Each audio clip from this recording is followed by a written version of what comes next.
नमस्कार। स्पोर्ट्स को लेके भारत सरकार बहुत सीरियस है, खासकर युवाओं की तरफ बहुत ध्यान है उनका। यहाँ इंफ्रास्ट्रक्चर की कमी होती थी, आज बहुत है। पैसा भी दे रही है सरकार, और यही नहीं है कि जो युवा हैं वो आगे आ रहे हैं, खेल रहे हैं और मेडल्स ला रहे हैं, देश का नाम रोशन कर रहे हैं। लेकिन आज हम जम्मू कश्मीर की बात करेंगे। जम्मू कश्मीर में खासकर जम्मू की बात करें, जहां स्पोर्ट्स को लेके उदासीनता है प्रशासन की तरफ से, सरकार की तरफ से, मोदी सरकार की तरफ से। हम कह सकते हैं कि किसी चीज की कमी नहीं है, इंफ्रास्ट्रक्चर की कमी नहीं है। यहाँ पे बहुत कम 50 से 60 लाख रुपए का बजट होता था जहां स्पोर्ट्स का, आज करोड़ों में चला गया है। आपके लिए ग्राउंड्स बहुत अच्छी बन रही हैं, बाकी जो चीजें हैं सब अच्छा बन रहा है। लेकिन सबसे बड़ी कमी यहाँ पर है, और बच्चे बहुत हैं, खेलना चाहते हैं, आना चाहते हैं, आ भी रहे हैं, लेकिन प्रशासन की तरफ से उन्हें जो प्रॉपर गाइड्स चाहिए ना, जो कोचेस चाहिए, वो नहीं है।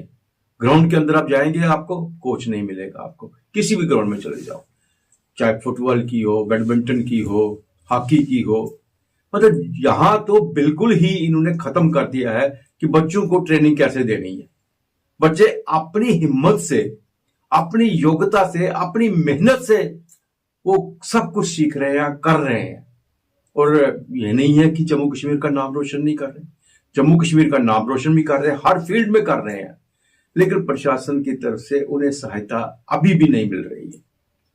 हर एक की जिंदगी में एक सबसे बड़ी चीज होती है कि मैं स्पोर्ट्स खेल रहा हूं, स्पोर्ट्स में मैंने इतना समय दे दिया है, मेडल लाए हैं मैंने, और उसके बाद मेरी जॉब सिक्योरिटी तो कहीं होनी चाहिए, वो भी नहीं है। यहाँ पे नौकरी के लिए दर दर भटक रहे हैं। 2015 में जब इन्होंने एप्लीकेशंस मांगी थी स्पोर्ट्स वालों से, स्पोर्ट्स पर्सन से, तब से लेके आज तक कोई नौकरी नहीं इनको मिली। नौकरी नहीं मिलेंगी, खेलते रहेंगे, मेडल लाते रहेंगे, जीतते रहेंगे, ओवर एज होके घर बैठ जाएंगे। फिर क्या करेंगे? आपको लगेगा किसी ठेले पे कौन है ये फलाना स्पोर्ट्स का पर्सन है जिसने उस वक्त मेडल जीता था, नेशनल मेडल जीता था, इंटरनेशनल मेडल जीता था। क्या कर रहा है? केले की रेडी लगा रहा है। क्या इसीलिए हम स्पोर्ट्स में जाएंगे? क्या इसी तरह हम अपने बच्चों को यही कहेंगे कि भविष्य में आप स्पोर्ट्स में आओ और जाके रेडियां लगाओ, केले और चाय की रेडी लगाओ? ये सबसे बड़ी बात है जो आज जो है जम्मू कश्मीर के लिए प्रशासन को सोचना पड़ेगा। हमारे साथ है सतपाल शर्मा, ये रिटायर्ड हैं, बैडमिंटन कोच थे स्पोर्ट्स अथॉरिटी ऑफ इंडिया के। सतपाल जी, आपका बहुत बहुत स्वागत है। शुक्रिया जी, आपका भी। सतपाल जी, जम्मू कश्मीर को लेकर, खासकर जम्मू की हम बात करें, स्पोर्ट्स में बच्चे आना चाहते हैं, मेहनत करना चाहते हैं। आपके स्टेडियम में देखो, बाकी ग्राउंड्स में देखो, बाहर निकलते हैं, और ये भी नहीं है नाम नहीं कमा रहे। लेकिन उदासीनता है जहां स्पोर्ट्स काउंसिल की तरफ से, जो स्पोर्ट्स काउंसिल बनी है। क्या आपका इतना बड़ा एक्सपीरियंस है इसके ऊपर, कोच रहे हैं आप ऑल इंडिया के, यहां भी आपने सब कुछ देखा है, क्या रीजन है कि बच्चों को वो प्रोत्साहन नहीं मिल रहा? देखिए, ऐसा है कि 2015 के बाद जे.एंड.के स्पोर्ट्स काउंसिल में जो एक लिस्ट निकलती थी प्लेयर्स की, और उनको एम्प्लॉयमेंट देते थे, जो इंटरनेशनल प्लेयर्स थे, नेशनल मेडलिस्ट थे। लेकिन बदकिस्मती से 2015 के बाद इन्होंने किसी को एम्प्लॉयमेंट नहीं दी है। उसके बाद 2020 में इन्होंने फिर एप्लीकेशंस मांगी, सब कुछ प्रोसेस हो गया है। 220 के करीब जो हमारे इंटरनेशनल प्लेयर्स हैं उनकी लिस्ट भी बन गई है, लेकिन वो लिस्ट 2 साल से ऐसे ही क्रॉसिंग हो जा रही है, वो बाहर नहीं आ रही। मैं तो प्रशासन से यही कहूंगा, गवर्नमेंट से ये अपील है कि आप जो वो लिस्ट बनी हुई है उसको आउट करें।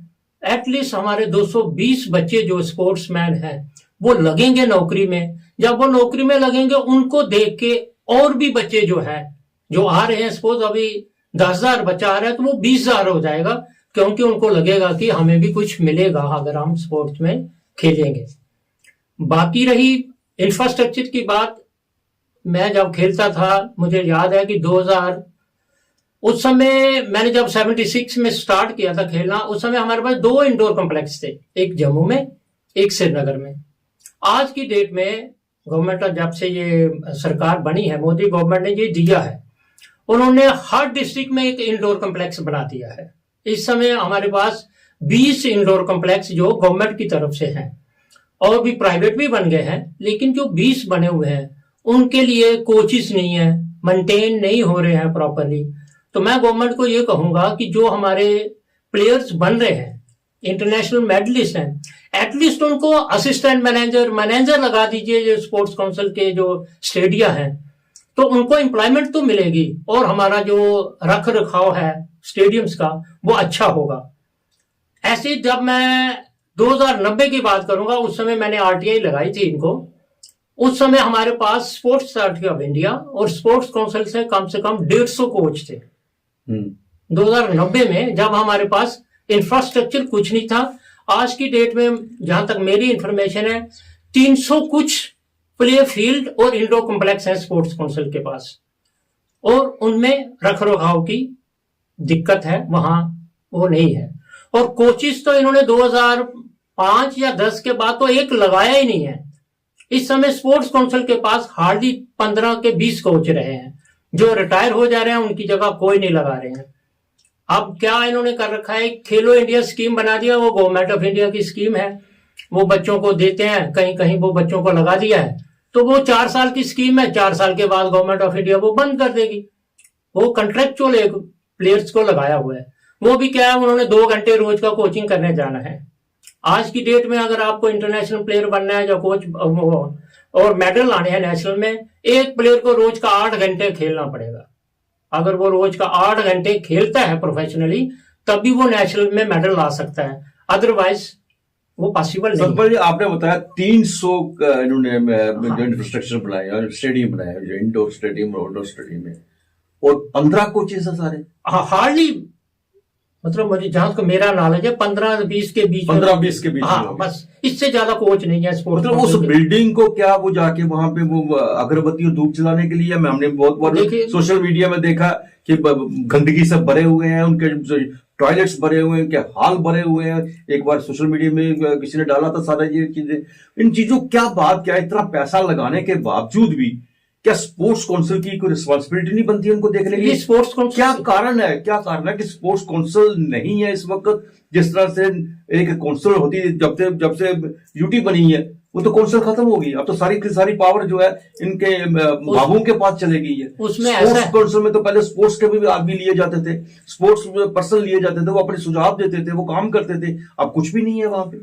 उसमें ऐसा है कि जब पहले 2015 से पहले स्पोर्ट्स काउंसिल एक ऑटोनॉमस बॉडी थी, उसमें 25 या 29 के करीब जो प्लेयर्स एसोसिएशन, उनके उसको स्पोर्ट्स काउंसिल के मेंबर स्पोर्ट्स काउंसिल बनाते थे, और एक जनरल सेक्रेटरी, जो सेक्रेटरी स्पोर्ट्स काउंसिल बनता था, उनमें से जो 25 उन्होंने नॉमिनेट करती थी गवर्नमेंट। तो उसमें क्या था कि स्पोर्ट्स पर्सन उस बॉडी को रिप्रेजेंट करते थे। उसके बाद इन्होंने क्या किया है कि अब जो इस समय चल रहा है, जो स्पोर्ट्स काउंसिल का कॉन्स्टिट्यूशन चेंज कर दिया, उसमें अब ये है कि ऑफिशियल मेंबर्स हैं और नॉन ऑफिशियल मेंबर हैं। ऑफिशियल मेंबर ज्यादा हैं, वो जो है आईएएस ऑफिसर हैं या केएस ऑफिसर्स जो हैं वो बने हुए हैं। 4-5 जो है वो नॉन ऑफिशियल मेंबर्स हैं। होता क्या है कि ऑफिशियल का मतलब है जो ऑफिशियली काम है वो सारे ऑफिशियल मेंबर्स कर रहे हैं। बिल्कुल, बिल्कुल। जो नॉन ऑफिशियल मेंबर्स हैं उनको ऐसे ही रखा है साथ में। बिल्कुल। तो अगर 29 जो थे वो स्पोर्ट्स काउंसिल के जो मेंबर्स थे, वो एसोसिएशन से थे, इंटरनेशनल प्लेयर्स थे, वो प्लेयर्स के बारे में बोलते थे, कोचिस के बारे में बोलते थे कि भाई जो आपने इंफ्रास्ट्रक्चर इतना बनाया है उसमें कोचिस को लगाइए, मैनेजर से लगाइए, क्लरिकल कैडर जो है।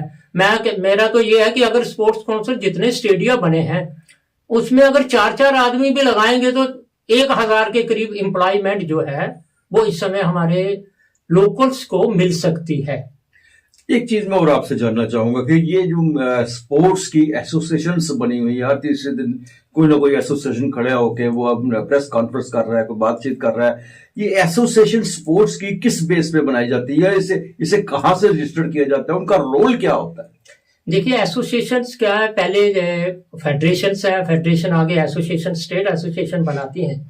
बदकिस्मती से क्या है कि जो हमारी JNK में क्या हो रहा है, जहां सारी ग्रांट जो एसोसिएशन को वो गवर्नमेंट से मिलती है, और जिस आदमी ने एसोसिएशन में एक बार बैठ गया वो छोड़ता नहीं है, क्योंकि ग्रांट उसको गवर्नमेंट से मिलती है। वेयर है जो अदर स्टेट्स हैं वहां गवर्नमेंट से ग्रांट नहीं मिलती। वहां वो जो भी एसोसिएशन में बनता है वो खुद फंड्स रेज करता है, गवर्नमेंट से बड़ी नॉमिनल ग्रांट्स मिलती है। जब कोई आदमी खुद रेज करना है तो वो स्पोर्ट्स एसोसिएशन में वो लोग बैठते हैं जो पैसा अरेंज कर सकते हैं। जहां क्या कि 100% ग्रांट गवर्नमेंट से मिल रही है, जो बैठ जाता है उसने एसोसिएशन को मैनिपुलेट कर रखा है, अपनी मर्जी से मेंबर बना रखे हैं, ऑफिस वीनर बना रखे हैं, और वही वो चल रहा है। अभी गवर्नमेंट ऑफ इंडिया ने एक स्पोर्ट्स कोड 2011 बनाया है, वो हर फेडरेशन मान रही है, लेकिन बदकिस्मती से हमारी स्टेट में वो लागू ही नहीं हो रहा। वो क्या है कोड बार? स्पोर्ट्स कोड में क्या है कि स्पोर्ट्स कोड में उसमें रखा है कि जो भी ऑफिस वीरर बनेंगे उसमें पहला जो है कि ऑफिस वीरर जो बनने के लिए इक्वल रिप्रेजेंटेशन हर डिस्ट्रिक्ट को होनी चाहिए, और उसमें मिनिमम रखा है उन्होंने 50%।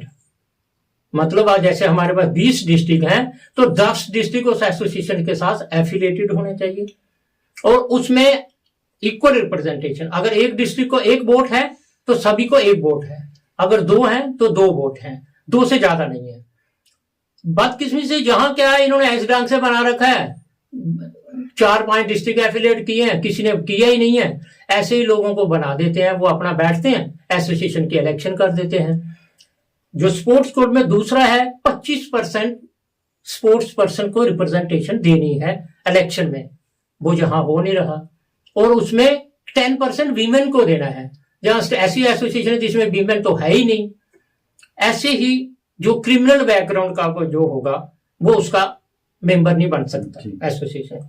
दूसरा उसके बाद टेन्योर रखा है, हर आदमी का टेन्योर होगा, सेक्रेटरी 2 टर्म के लिए बनेगा, मैक्सिमम 8 साल के लिए, प्रेसिडेंट 12 साल के लिए। लेकिन जहां वो 50-50 साल से बैठे हुए हैं, कोई चेंज नहीं हो रही, वो मैनिपुलेशन उन्होंने कर रखी है।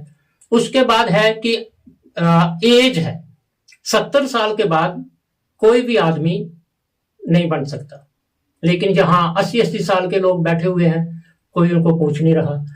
स्पोर्ट्स काउंसिल की गाइडलाइन है कि आपको स्पोर्ट्स कोड लागू करना है, लेकिन कोई कर नहीं रहा। इसमें मैं मिनिस्टर साहब जो नए आए हैं और लाइक हिज फादर बहुत बोल्ड हैं, मैं उनसे रिक्वेस्ट करूंगा कि जो स्पोर्ट्स काउंसिल ने 3-4 अपने ऑर्डर निकाले हुए हैं स्पोर्ट्स कोड को लागू करने के लिए, प्लेयर को रिप्रेजेंटेशन देने के लिए, उनको ही लागू करवा दें तो 100% जो हमारी स्टेट एसोसिएशन के जो सेक्रेटरी हैं या और लोग हैं वो अपने आप यहां से चले जाएंगे और नया खून आएगा, वो काम करेगा। नहीं, आपने कहा 300 के करीब एसोसिएशन नहीं, इस समय एसोसिएशन 54 रिकॉग्नाइज और स्पोर्ट्स काउंसिल से रिकॉग्नाइज। हाँ, स्पोर्ट्स काउंसिल से रिकॉग्नाइज है 54। उनकी जो इलेक्शंस वगैरह होती है स्पोर्ट्स काउंसिल का कोई रोल नहीं होता वहां पे। देखिए वहां स्पोर्ट्स काउंसिल जाता है ऑब्जर्वर, वो उनके साथ ऐसे आके रिपोर्ट दे देता है, चाहे वो नेगेटिव रिपोर्ट दे या पॉजिटिव दे, स्पोर्ट्स काउंसिल उसके ऊपर कोई एक्शन नहीं करती है। कोई भी एसोसिएशन जो J&K स्पोर्ट्स काउंसिल के साथ एफिलिएटेड है, स्पोर्ट्स कोड को कोई नहीं मान रहा। ये बहुत ही एक इम्पोर्टेंट बात जो है सतपाल शर्मा जी ने कही है, और इसके साथ साथ ये भी बड़ी अच्छी बात है कि इस वक्त युवा है सी शर्मा, इस वक्त उसके पास इसका चार्ज है, इंचार्ज मिनिस्टर वही है वो, और जिस तरह से उन्होंने कहा कि अपने पिताजी की तरह वो उनको दिल में भी काम करने की एक बहुत बड़ी भावना कर रहे हैं। यही समय है कि इस स्पोर्ट्स काउंसिल को ठीक ढंग पे अपने ठर्रे पे लाया जाए कि स्पोर्ट्स काउंसिल की वजह से स्पोर्ट्समैन जो बच्चे जो हैं अगर वो बाहर नहीं आ रहे, अगर वो अपनी काबिलियत नहीं दिखा रहे हैं, तो इसको अभी ठीक करना चाहिए। बच्चों में जज्बा है, आज भी सुबह जब देखते हैं ठंड में भी वो निकलते हैं, स्टेडियम में जाते हैं, वहां पे अपने आप को खेलने की कोशिश करते हैं, लेकिन बात वहीं आके रुक जाती है क्योंकि उन्हें सिखाने वाला कोई नहीं है। और आज कंपटीशन इतना जबरदस्त है, स्टेट का नहीं, नेशनल का नहीं, इंटरनेशनल का। कल हम कहते हैं जी ओलंपिक में जाना है बच्चों ने, क्या जाएंगे वो, किस तरह से खेलेंगे? एशिया में खेलेंगे तो किस तरह से खेलेंगे? उनको जब सिखाने वाला ही नहीं होगा, उन्हें बताने वाला ही नहीं होगा, तो अपने आप से वो खेल के आ जाके डिस्ट्रिक्ट में आ खेल के बस हो जाती है। उसके बाद जो बच्चा जाता है बाहर, खेलता है, मेडल लाता है, उनका फ्यूचर कुछ नहीं, उनके भविष्य के बारे में कुछ नहीं सोच रहे। तो किस तरह से आप सोचते हैं कि बच्चों को ड्रग की तरफ से हटा के स्पोर्ट्स की तरफ आप लाए? और ड्रग्स की तरफ से हटाकर आप स्पोर्ट्स की तरफ लाना चाहते हो, तो स्पोर्ट्स काउंसिल जो है, स्पोर्ट्स का जो आपका इंफ्रास्ट्रक्चर है, उन्हें पहले दुरुस्त कीजिएगा। सतपाल जी, आप स्टूडियो में आपने बहुत अच्छी जानकारी दी बच्चों के बारे में, स्पोर्ट्स के बारे में। आपका बहुत बहुत धन्यवाद। आपका भी शुक्रिया जी। अगले प्रोग्राम में फिर आपसे भेंट होगी, तब तक इजाजत दीजिए। नमस्कार।